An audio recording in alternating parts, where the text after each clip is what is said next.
everybody. We are back. It is the Canadian Bowler Show. I am Michael Patulli, joined by my fabulous co-host Daryl Fitzgerald. How are you doing today, Daryl? Hey, Mike. Doing okay. Raking leaves constantly right now. This is we're getting into winter, but tons of bowl stuff going on, so it's keeping me interested. That's a good thing. Raking leaves. I'm just waiting for the snow. It's bizarre that you're in just a whole different territory than me. I'm just waiting, counting the days down until I'm gonna have snow everywhere. So the joys of Canada. But as you said, lots of bowls just finishing up, happening now. It just seems to be one of those things. Jake in the chat, don't say that S word, Mike. Unfortunately, I think we're getting some soon here is what I was kind of hearing. But was that maybe Saskatchewan? Alberta too. I think I heard there's a big storm blowing through in about early next week. So fingers crossed the weatherman's wrong like usual. But thanks everyone. Well, Jake's saying they already got it there, so probably ending up here tomorrow or Sunday. Well, there we go. But I'm gonna get snow anytime now. Good, terrible. Okay. Well, since we are here, thanks for joining us. Gonna do the normal reminder to hit the like, comment, subscribe buttons. We love interacting with you, so please do comment on the video, hit those buttons because it does immensely help out the show. When you hit those buttons, just sort of keeps this channel growing, keeps our videos coming. We are on all major podcasting platforms within the week. So if your jam is podcasts, we're on there usually within the week. We're obviously on YouTube here right now, and you can check us out at any time after the show goes live there. So I guess we can jump into it. Fair bit of stuff to cover. Between the last video and now, we did have new Check Your Bias video, our Canadian rankings for players. So if you haven't checked that video out already, please do check it out. We filmed it before the indoor results, which we're going to cover here in about 2 seconds, but definitely do check it out because Alex has some obviously rankings of the different players and how they played this year in Canada. So it's definitely interesting. If you want to give us your thoughts in the chat here today, we would love to sort of hear what people thought of the video. In general, we like to sort of make that video every once in a while just because it does get some discussion going about how players have been played and everything like that. Or what was your thought about the video there, Daryl? It was good. Obviously the rankings are Al's rankings, and he never reveals his secret formula for picking his players, and some of it can be questionable at times, but everybody's got a great opinion. I think he bases it on a lot of good points, really some recent stuff, and you hear stuff about some really good up and coming players that you may not know about. And if you're going to tune in, you can hear his rant about the Nationals as well. It's actually a really good talking point that he does to kick off the show, and I think it's well worth the listen. Yeah, no, he definitely goes on a bit of a tangent there. We give him his soapbox, and he preaches to us for a couple minutes, but I think it had to sort of been said. There are lots of problems with the Nationals and sort of the format that's occurred the last couple of years, and it doesn't even seem to be I guess we're almost approaching the new year again, and we still don't know what's happening next year. So it just kind of feels like it's a ball that just keeps rolling down a hill and doesn't seem to be doing it all that well. It's really tough when you don't even know what to plan for or what to expect year to year. So he makes some pretty valid points. So definitely do check out his rant there because it's very valid, and he makes a lot of good points about sort of how a Nationals is run and how it should be run. It does kind of blow my mind that we don't know more in advance that things are coming and what's happening, and even the format. You kind of assume it's going to be something like last year, but then I heard rumblings that it won't be. So, I mean, I don't really know what to think or how to plan my year as far as do I need to make a fours team? Is there going to be fours? Do I need to make a pairs team? Because that's going to be the key format. I really don't know.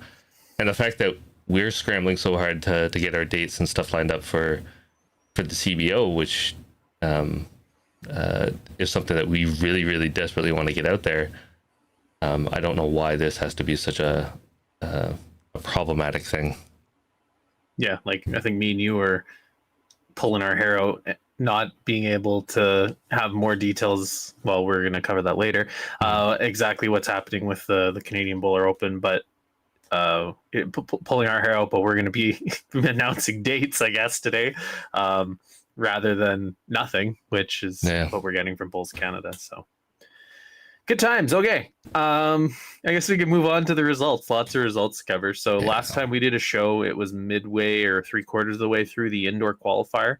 So figured let's lead off with that, because I think mid show we'd found out that Joanna had either won or made the final. Yeah. So for the indoor women's singles, the winner was Joanna Cooper. So linking back to Scotty's video, and an absolutely Good spectacular pick. layer out of Joanna. I believe that's 2 golds at the Nationals. She won the Bruce Matheson singles. She won the Canadian indoor singles. We're gonna have to start calling her DJ Khaled or something, because all she does is win. Another one. Crazy year. So yeah, Joanna Cooper got gold. Congratulations to her.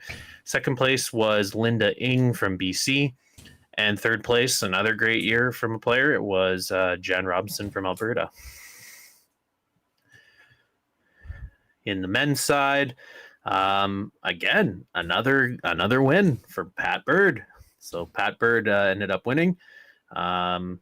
He took out Mike McNorton in the final. So Mike McNorton, defending his championship, got all the way there, and not quite, but good showing out of Mike. So second place finish there for Mike McNorton. And third place was Alan Wass from BC.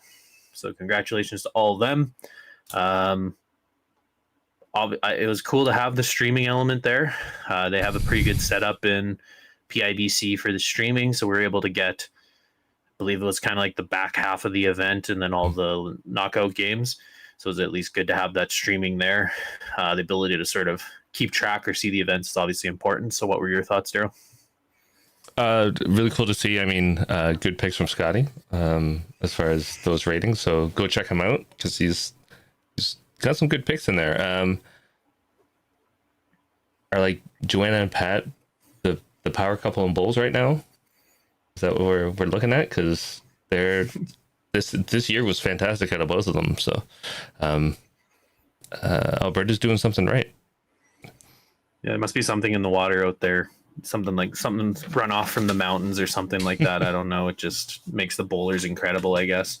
What do you guys? You have like the runoff from the ocean or something out in Ontario? You two each have the 2 big provinces. You just have something in the water, I guess. Yeah, Lake Ontario. And we just don't have water out here. That's why there's no good bowlers out of Saskatchewan anymore, I guess. I get. I'm joking. Cool. So yeah, we can, I guess, move on, because there was quite a bit of stuff since the last show. I don't know, what do we want to jump to next? Would it be World Cup, or would it make sense for US Open? I don't know. What do you think, Daryl? On jumping to the World Cup? It's a long one. There's a lot of stuff. So. Yeah, so the World Cup occurred a couple weeks back there now, and it was, a really big initiative out of World Bowls, big change, kind of mirroring what the Commonwealth Games is going to be doing. So they had portable rinks, kind of ran the formats with kind of the more limited fields, like being pairs and singles only. So I think this is literally a mock event, as much as you can call it, for what the Commonwealth Games is going to be next year. I'll maybe let you jump into some results there. Yeah, if we kick things off, they had a whole bunch of different events in it, including para, which was really cool to see. So they had a para mixed event, and winning that, Serena Bonnell and James Reynolds from Australia. Silver went to Pauline Wilson and Gary Brown from Scotland. We got bronze, so equal thirds, kind of like they do at the world level. Kurt Smith and Terry Blackburn from New Zealand. And John Greaves and Sally Ann Lewis Wall, with the director Elizabeth Shipley, got the other bronze. Para women's singles, you saw her she got a bronze in the mixed there. Sally Ann Lewis Wall, with her director Elizabeth Shipley. Terry Blackburn from New Zealand got silver. Bronze, Pauline Wilson from Scotland. And bronze, Jaria Zakaria from Malaysia. And then para men's singles, James Reynolds from Australia. And Uptal Bas Matari from India. Wai Sum Tong from Hong Kong, China. And Jared James from South Africa, split bronze. Just before I move on, gotta say, I think I called it a while back when we were talking about this stuff, and we'll have to go back and check the tapes, but I did say that James Reynolds was a powerhouse in the para, and he didn't let anybody down on that one. He had a great World Cup for Australia, and as far as para bowls goes, he's the tip of the mountain right now. He's just doing so well. Yeah, I think the word legendary is starting to be very much thrown around for him, because he's, for even the last eight years or so, because I haven't been on the national team in a good 8 or 9 years, and that's when he was still one of the top para players when I did my couple stints for Canada. So great player, absolutely building a great resume there. Yeah, great bowler, full stop, right there. Definitely got tons of skills. We can move into women's pairs. So gold for Hong Kong, China, Cheryl Chan and Helen Chung. Silver for Selena Goddard and Caitlin Inch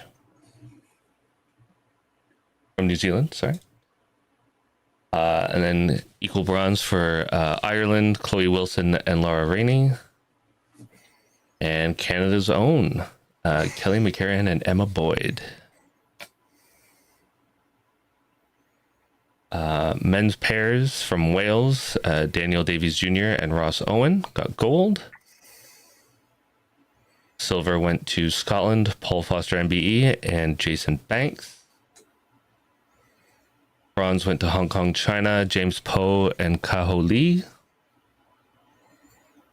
And bronze went to Ireland, Ryan McElroy and Adam McEwen. And if we go to women's singles, Malaysia did really well in this. Gold went to Emma Feriana Saroji. Silver went to friend of the show, Catherine Rednall. And then equal bronze went to Australia, Don Heyman.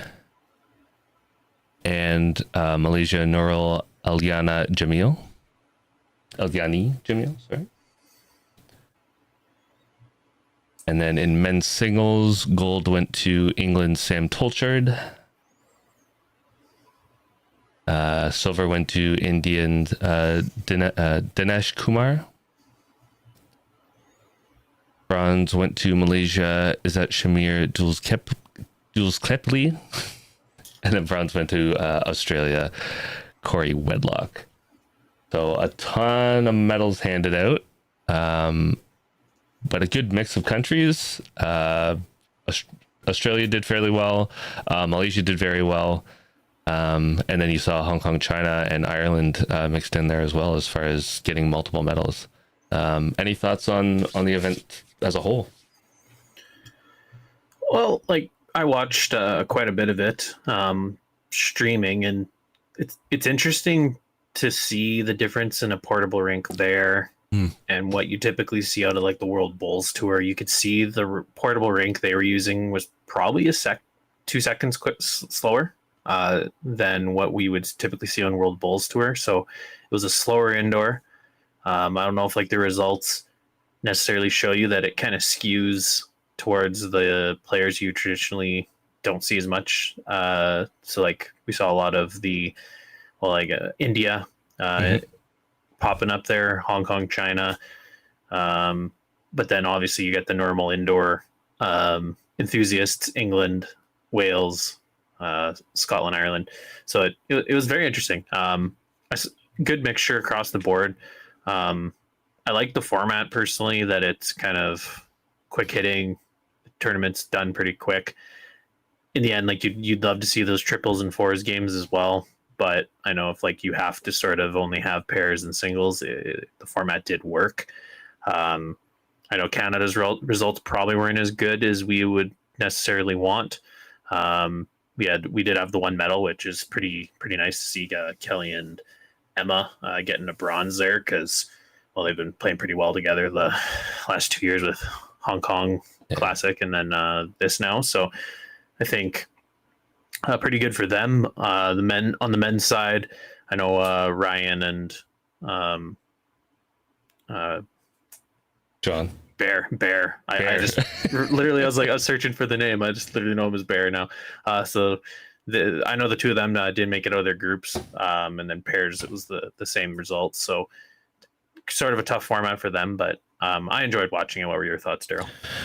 Yeah, it was interesting to watch. I mean, quick games. So for me, and I may be in the minority. At times there was some that I felt they were over before they started. Like things were starting to get interesting, or you're seeing some cool heads developing, and then it was just the set's over or the game's over. It was so quick. I do like seeing a little more longer term strategy and some stuff going on, but I mean, they're really trying to push kind of viewability and marketability, and this is the angle that seems to be the most popular for trying to get it on stream, get it on TV, get it more get more I guess we'll call it casuals introduced to it, not the traditionalists necessarily. So I would love to see if it's working.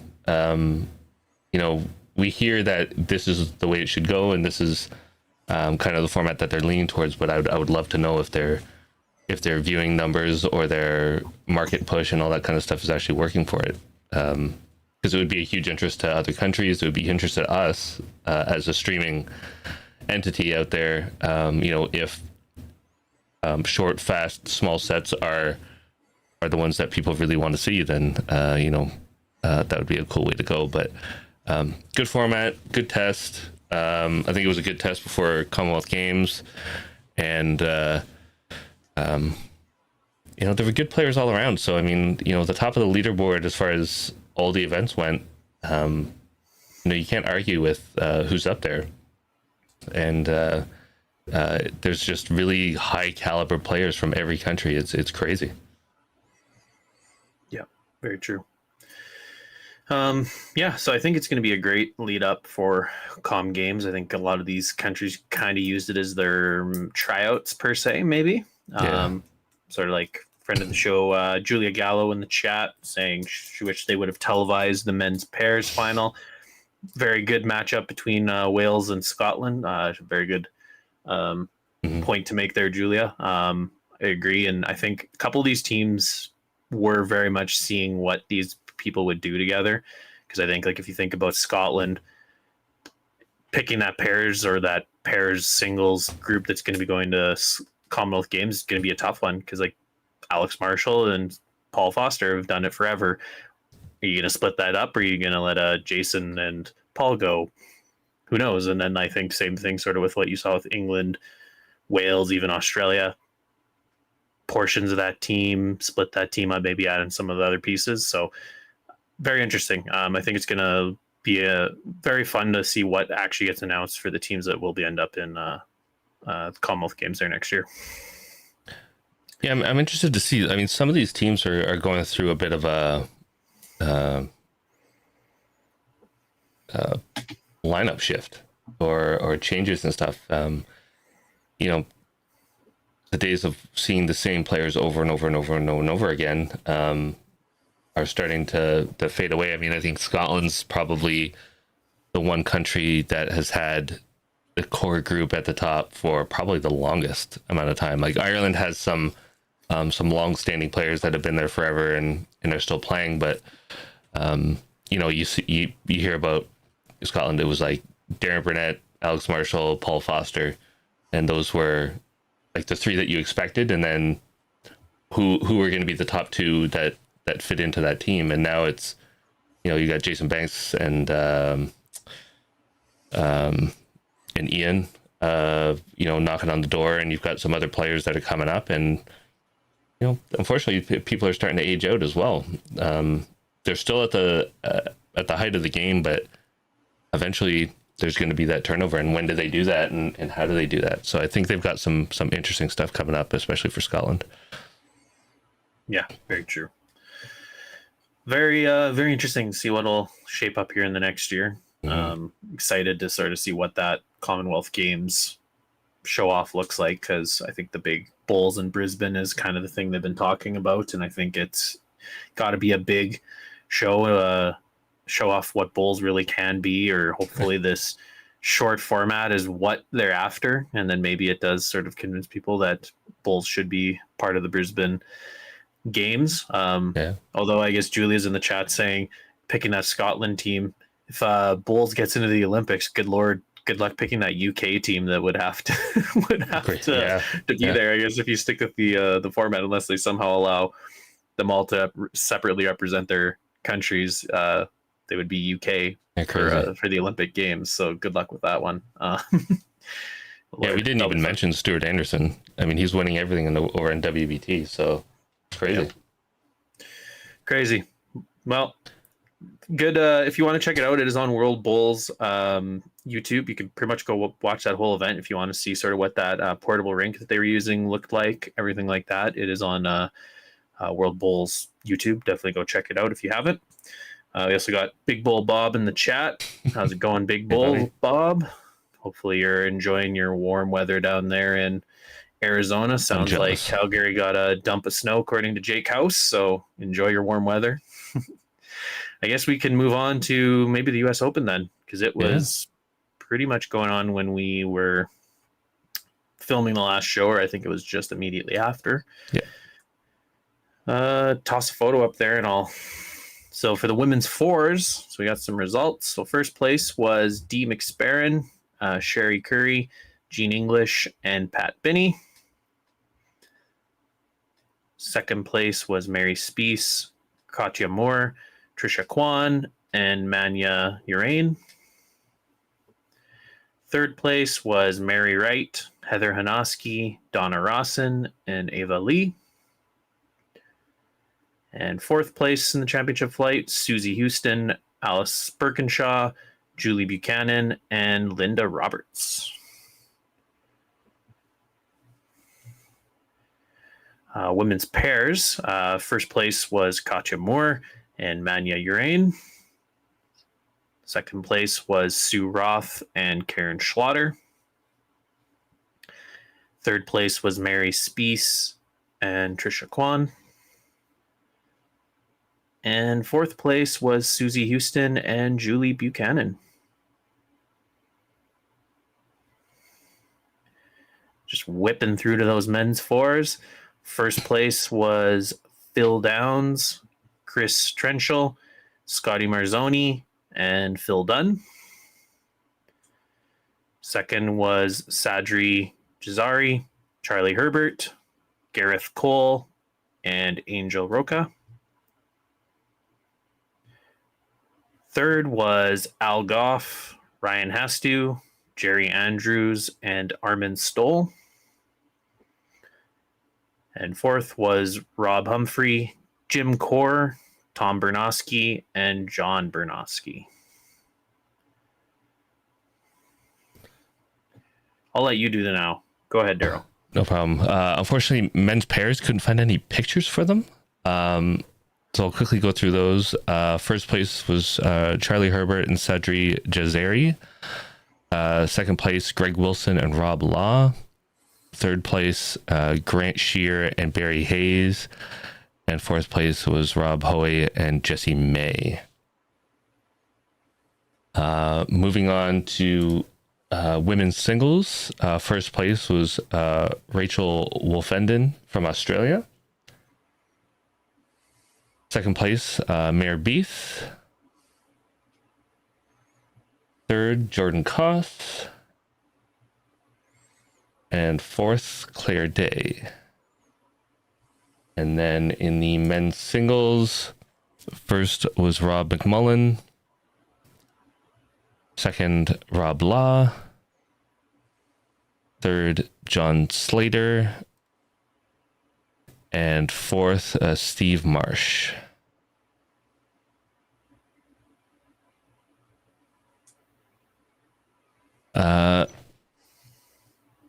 Good turnout for the U.S. Open. Rob Law, a number of finishes for him. So he had a good turnout. There was some good streaming that you could see out there. I think it's up on the World Bowls YouTube. It's not on the US Bulls one. It seemed that was where I got a little confused when I was looking for replays and trying to find some games, but I think that's where it is. And I gotta say, I don't know if I can go back to that picture. Is it number 10? I don't know what picture you're looking for, so I don't know what's happening here, Daryl. I don't know. Charlie doesn't look like he wants to be there.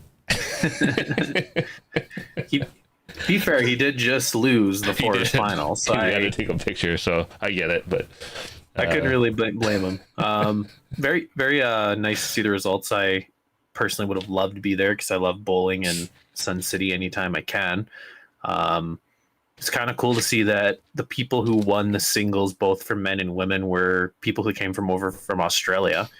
So Rob McMullen was a guy who just by chance from Tasmania, lawn bowler, had his family over here on a vacation, and I'd heard that his wife had like found out that it was going on at the same time, so he just brought his bowls and played, and obviously made a little bit of money for his time. So pretty cool to see that. And then obviously Rachel Wolfenden winning the singles as well. So it's one part that's kind of pretty neat about the US Open is it seems to be able to draw players from really all over the world. And with Sun City having so many greens in a short little area of each other, they can obviously make a very large field as well. So it's very cool seeing the results. But as we kind of would expect, you do see the regular names like Charlie, as you're saying there, a win and a second place, pretty good showing out of him like usual.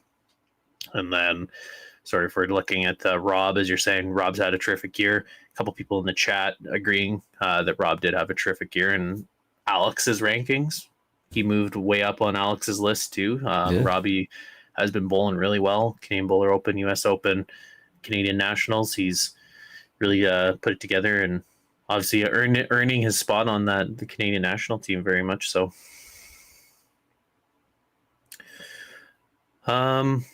Is that we did cover all of those results? I guess you went to the very end there, the men's singles. That's right. Yes. Okay.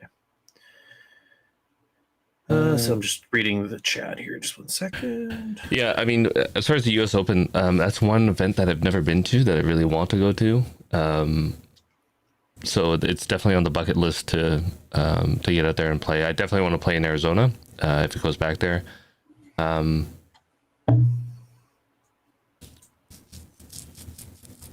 Maybe next year, if it's back there next year, we'll have to reunite the bus and go down there and see if we can drag the wives and kids.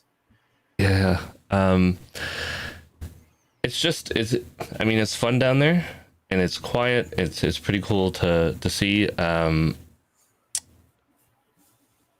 The event itself, I mean, I'd like to see it get kind of more publicity and more popular, because I think it's definitely something that could be, and it could be I personally think it could be a lot bigger than it actually is right now. But I mean, it's pretty big as far as North America goes, anyway. But. Yeah, no, I think it's got room to grow, and I think it's one of those events that can. Well, I think just bowls in general, if we're talking North American bowls, could be taken upwards and onwards. So, yeah, I look forward to us going and maybe join there next year, Daryl, and then we can do our bit and promote it as much as we can too. Yeah. You know, show off that shirt, Mike. Chat is really loving it. So Yeah, Leopold's Tavern. It's my favorite drinking spot in Regina. I think that Ryan, I think you have one out in Vancouver. They've expanded all across Western Canada. So if you've never been anywhere in Western Canada, check it out. Leopold's Tavern. They're terrific. It's one of my ugly Christmas sweaters. Figured I'd toss it on because we are getting close to that Christmas season. I can only wear them ever so often, right? Yeah. Alrighty. So yeah, I guess we can move on from there because we do have other stuff to talk about. It's Short mat. Yeah. Going on right now for anyone who is not familiar, short mat is kind of the Canadian version of indoor. We don't have indoor lawn bowling clubs for anyone who's not from Canada, North America, really. We don't have indoor lawn bowling clubs. We have one.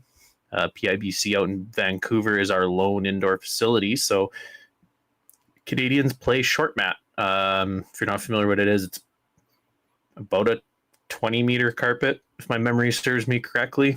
And then you pretty much roll it out, usually in a church is a common spot, indoor, like inside of clubhouses at lawn bowling gyms, pretty much wherever you can find a flat floor. And it's pretty much a draw version of bowls, as it's on a shorter mat surface.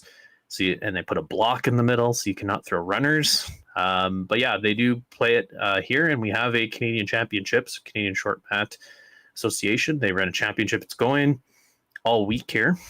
It started, I believe, 4 or 5 days ago now, and it's going all the way into the weekend. It looks like they run 7 days. Yeah, like pretty much a 2-day nationals for each of the events, which is crazy. Yeah, huge bang for your buck. If we're kind of comparing apples to apples, Canadian Championships is done in less than 2 days and crams a lot of bowls into that. But this, I'd say, almost seems like it's more if you're looking at it from a perspective of a week-long event. Very cool. Bob, I think Bob is correcting our indoor club. There is Qualicum Beach. They do have yes, you're right, an indoor as well. But yeah, great. No, yeah, Qualicum. I always forget. You can go into those results there. All right, short mat. So it is still going on, but we do have results for the singles and the pairs. So in the singles, we have Gary Pickering winning gold, Jake Masterson winning silver, Travis Anderson winning bronze, and Jim Baggs coming in 4th place. And I can actually change the picture. Pairs just finished. So the gold went to Jake Masterson and Murray Benoist. Silver went to David Llewellyn and Martin Foxhall. Bronze went to Steve McCarahan and Patrick Cote. And 4th went to Terry Bradshaw and Al Bell. They do have triples and 4s coming up as well. So we'll have those results for the next show. But I don't know. First off, I want to say it's awesome to see Gary Pickering back in the mix. For the last 2 years, he hasn't really been on the bowls scene, so we haven't seen him kind of around Ontario and whatever. He's had injuries and a lot of stuff going on, but I just want to give a quick shout out to Gary, like winning gold at the short mat, making this huge comeback. It's really good to see Gary back in the mix. Awesome guy. And really glad that he's back bowling. But Jake Masterson, I mean, he's so young, and he's going to run out of wall space with all these medals that he's hauling in these titles. Silver in the singles, gold in the pairs. I don't know what he's going to do in the triples and the 4s. It's remained to be seen. But yeah, he's having quite a year. You mean Ricky Lau? Like yeah. Sorry. I always like to call him Ricky when I see him now because, yeah, he filled in for Ricky there. He's a man of many, many nicknames because I also call him Bill as well. So congrats to him. But the space you're talking, kind of a cool little touch they had is look like they have almost crystal trophies. Yeah. Kind of what it looks like the winners are getting. So I don't know if the photo is good enough to see the crystal trophies. Yeah, you can sort of see it in Gary's hand and Jake's hand there. Very cool little touch. I think the Canadian Nationals had them one time in about like 2013, and I still have mine on like a little shelf in another room beside me here, and it's cool. I really do enjoy it. That touch is nice. So Jake really will need to build a shelf. Maybe he's a carpenter or something. He's building himself an epic shelf. I don't know, but I look forward to seeing the results the rest of the week. I think Kerry Lucier has been streaming his matches, and if he's been eliminated, he's been streaming sort of the matches after the fact. So I'm not sure if you're looking for streaming. That's kind of your only option as players. They don't have official streaming, but there is some coverage of it, and there's been lots of results posted. So you can find it on Facebook. Lots of different areas. You can kind of look at different lawn bowling clubs are covering it, Talking Bulls in Canada, things like that. So yeah, lots of comments in the chat there. Ryan loving James McGowan. Yes, I think James would throw lots of bowls, just hoglining it type of a thing if he was playing short mat. That knee of his just won't work. What else do we got there?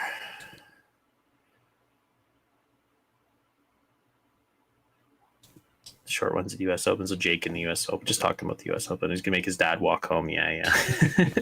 Looks like you guys had a pretty good time there at the U.S. Open yourself, Jake. If we would have went a little deeper into the results, I saw you guys did have a pretty good results there in the fours. So good job to you, and nice job taking in the scenery down there in Arizona. It's probably pretty awesome to go down and get a little reprieve from Canadian fall. We can't complain one bit.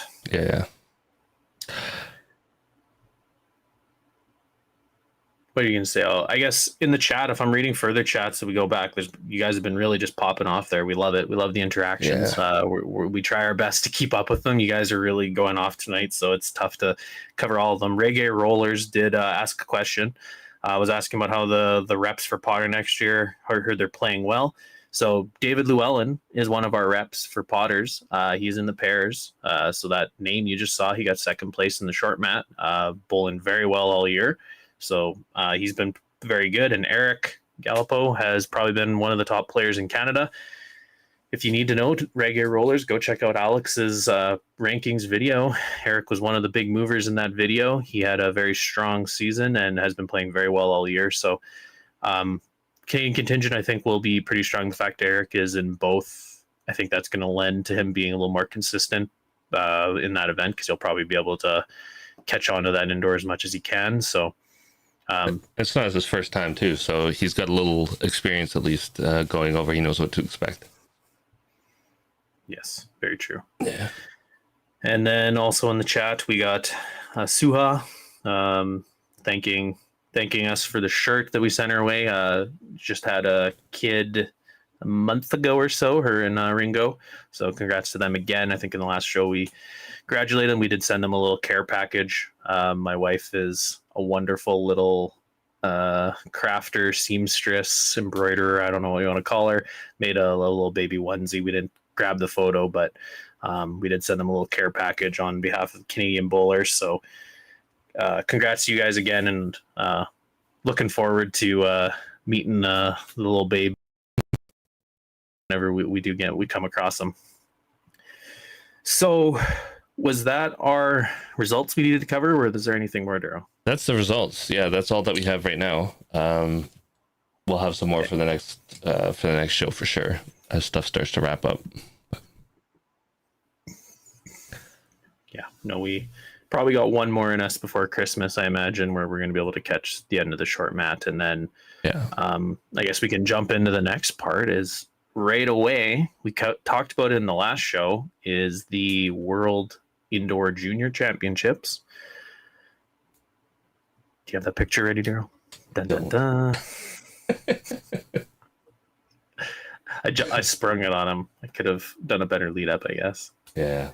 I don't have the picture up, unfortunately. Okay. We tried our best here, but the World Junior Indoor Championships is taking place early next month there. So World Bowls just did a post today, I believe it actually was. It's been shared in a couple spots. It's got the full representative list. So Team Canada, we do have Eric Gallipo going and Bailey Van Stein. We talked about it on the last show. Eric and Bailey won the U25s. We did have the selection for Canada this go around, but they were both selected. So good luck to both of them.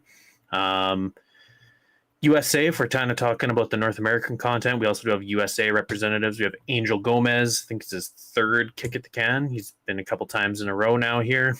And then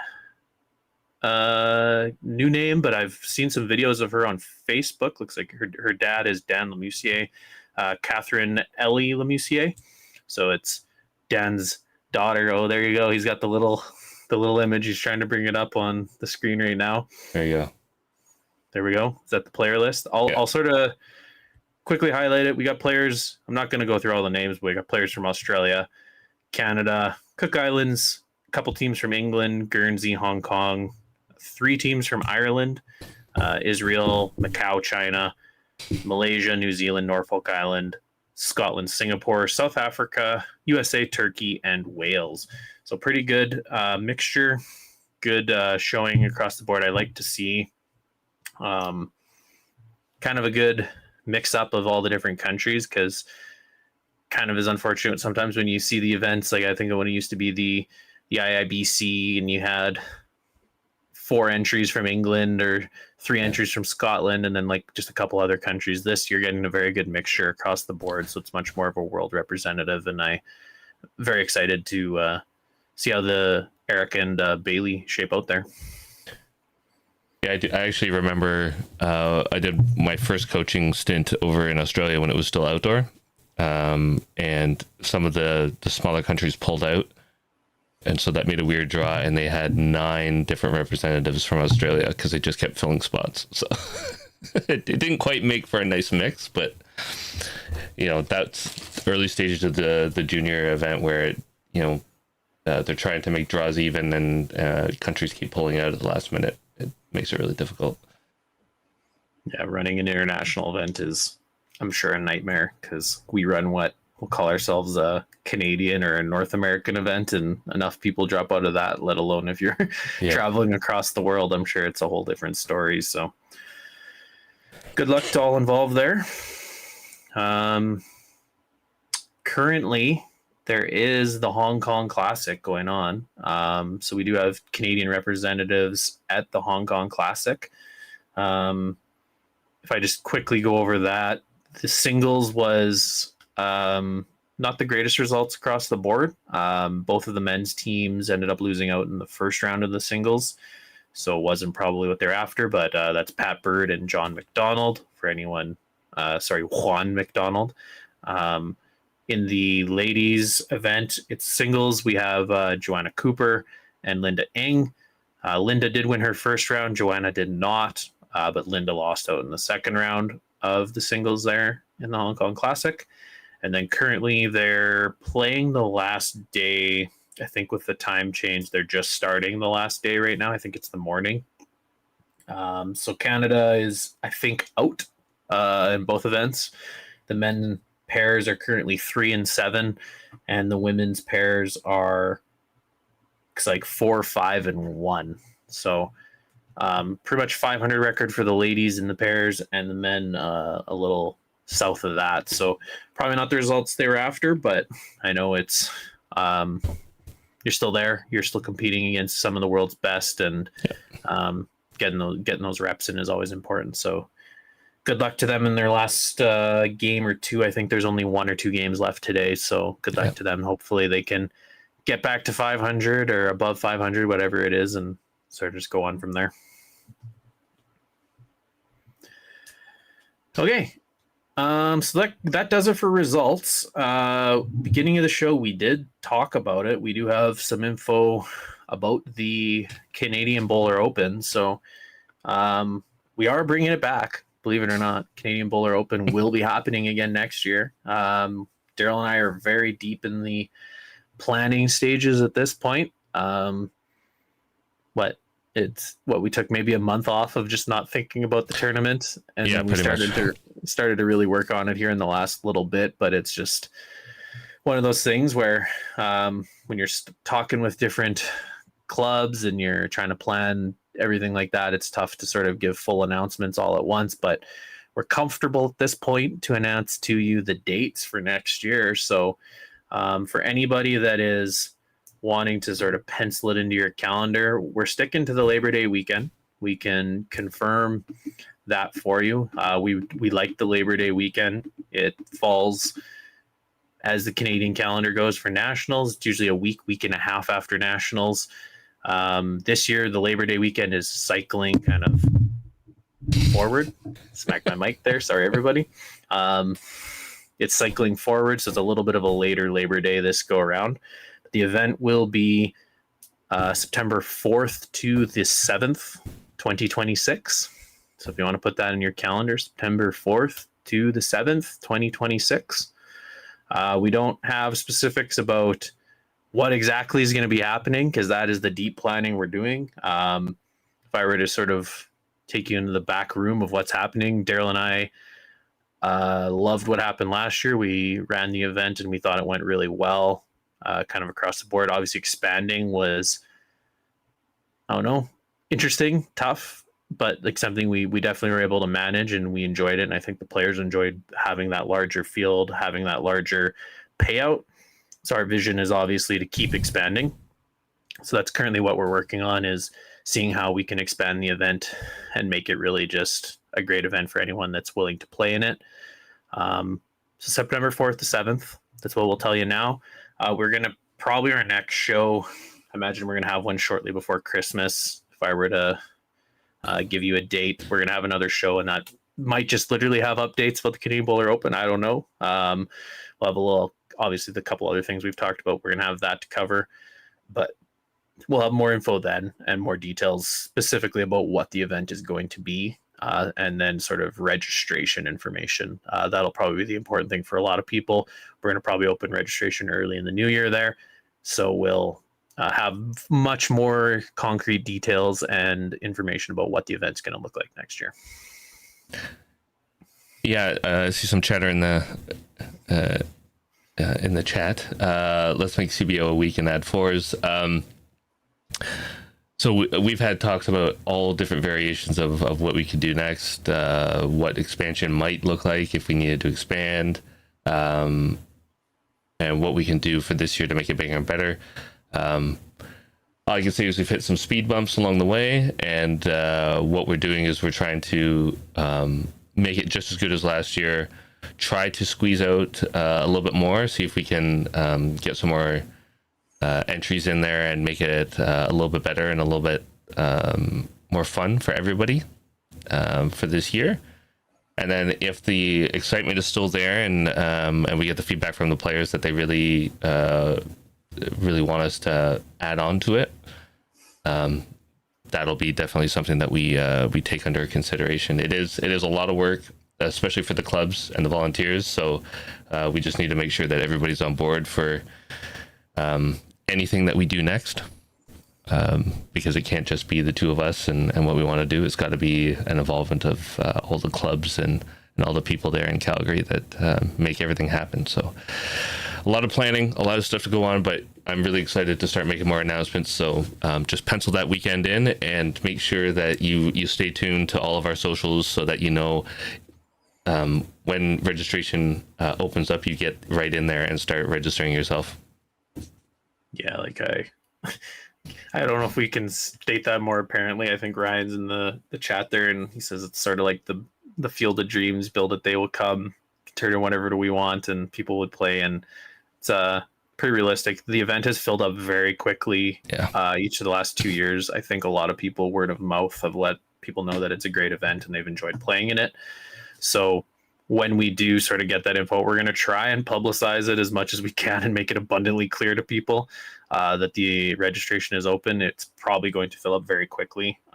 So if you are interested at all, probably in those first couple of days, even toss your name on a waiting list, because last year we worked through half of our waiting list, right, Daryl? Yeah, we did. Even 3/4, because it's one of those things that the week leading up, 2 weeks leading up, we probably lost half our waiting list because people just weren't able to make it. So whether you are there and just kind of only maybe get in one event, I don't know what it is. That's just one of those things. And we do have it in our mind to try and potentially add in. Sort of Ryan's talking about the fours, making it a week long. I know Daryl and I have talked about this many times, but I don't know if we have it in us to honestly run another 2-day tournament on top of the 4 days that we've been doing, just because Daryl and I show up 2.5 days early. And so it's just one of those moments where I think we could, if the players are really just calling for it and it becomes sort of our main thing here on the channel is that we run this event. Like, I think we could definitely do it. But this year, I don't know if we're going to be looking at a triples or a fours type of a thing adding on. Daryl sort of alluded to speed bumps. We just logistically, we have some stuff we have to plan out at this point, and that's kind of been our main thing in the background here is we're trying to make it an event that's going to flow and run well for the players and really be enjoyable to play in, where you're not kind of running all around and not understanding what's going on. We're doing our best to just make it a great event like we have the last 2 years. And obviously that prize pod is the one thing we always keep our eye on too, to keep that going up and making it bigger and better as well. Yeah. We're both excited. Like we love the event. We love running it. It's a lot of work, but just the fact that everybody enjoys it and the feedback we've been getting just makes it all worthwhile. And we know it's something that we need in Canada. A lot of the other events that are out there are not really shaping up to be anything super fantastic. So we want to make sure that we put something out there that those players that are really eager to play, really eager to compete, that love the game of bowls have something to really sink their teeth into and play with. So yeah, we both love doing it. It's funny that like me and you both are, I'd still say we're pretty competitive or pretty high end players, but we've essentially turned into bowls promoters at this point where we essentially run events and coach. And although we both love to be playing out there, we love to run events for people, and we see the need for it in Canada. And there's other irons in the fire, not to sort of maybe pull shades across or the curtains back on things, but you may hear other announcements from us in the semi-near future about other things we're working on as well, because we recognize Canada. We can bring options to different parts of Canada potentially too. So maybe keep your eyes. There might be some other things to keep interest for people all across the country. So Bob in the chat there, we'll give him a shout out. Big Bowl Bob, big sponsorship Bob, big part of the Canadian Bowler Open. So big thank you to him and all the hard work he puts in. He said it right there, ton of work. That is 100% it. It is a lot of work to run a big tournament such as that, but we're happy to do it. We'll keep doing it. And with the help of him, specifically Matt from Calgary, Matt Hubert, it's terrific. Congrats to him and the Rough Riders, by the way. He'll be probably still hungover or partying at this point because he's a huge Rider fan, won the Grey Cup there on the weekend. So congrats to them. But yes, thanks to Bob and Matt and everyone who does help us out at the Canadian Bowler Open. We really do appreciate it. All the volunteers at Calgary Lawn, Rotary, really just makes the event run smoothly, and we can't say enough thanks. So